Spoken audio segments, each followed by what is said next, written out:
Is at work? Oh, hello guys. Assalamualaikum warahmatullahi wabarakatuh. Hello everyone. Let me introduce myself.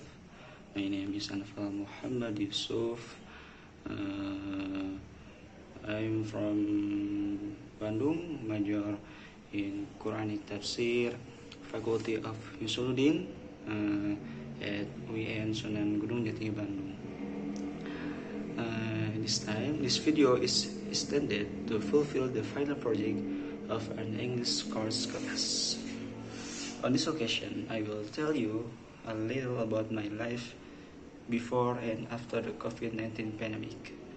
But before we discuss my life during the COVID-19 pandemic, it will be nice if we first briefly know what the COVID-19 virus.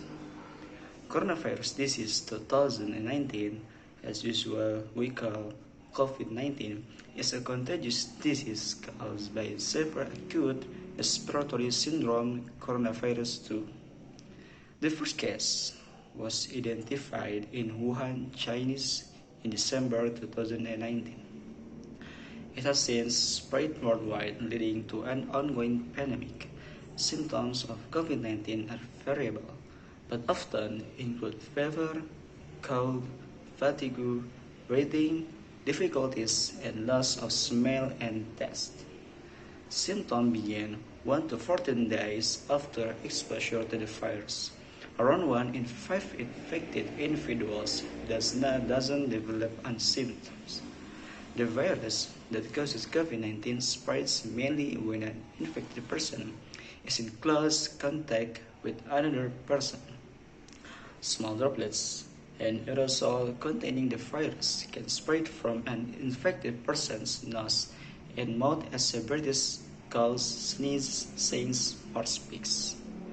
Okay, let's continue to my story before and after coronavirus pandemic.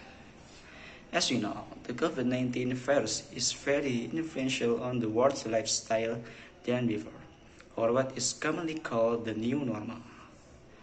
My life before the COVID pandemic was going on as usual.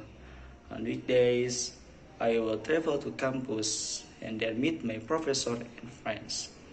Then, after that, you can hang out first with your friends without worrying about a dangerous virus. Then left at home. I used to help my father selling in the shop. Then when the prayer time came, I went to the mosque, closing prayer line, shaking hands afterward. These are the usual things.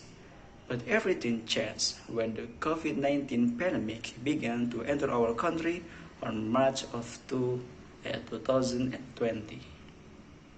Everything becomes more limited, from social life, healthy, education, and also work.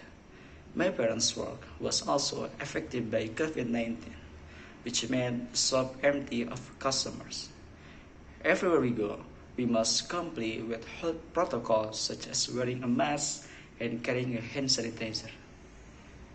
Visit our friends and family are also limited for fear of the spread of the virus. Then, the mosque near my house was finally closed and did not hold congregational prayers. And next, from the world of education. All levels of education have begun to change the learning method that was initially offline or face-to-face, then changed to online, where I feel online learning is less satisfying than offline or face-to-face. What? Why? Maybe there is a positive side, but what I feel is more of a drawback than face-to-face lectures. But finally, one by one, the situation started to improve, although it was not like the previous situation, which is now called the new normal. By adapting to our new environment, we are forced to coexist with the virus by trying to maintain the best possible health. Hopefully, this COVID-19 pandemic can be finished as soon as possible and the world can recover as usual. Amin Ya Rabbal Alamin. Maybe that's enough stories for my life. apologies if there are mistakes and shortcomings. Thank you for your attention. Assalamualaikum warahmatullahi wabarakatuh.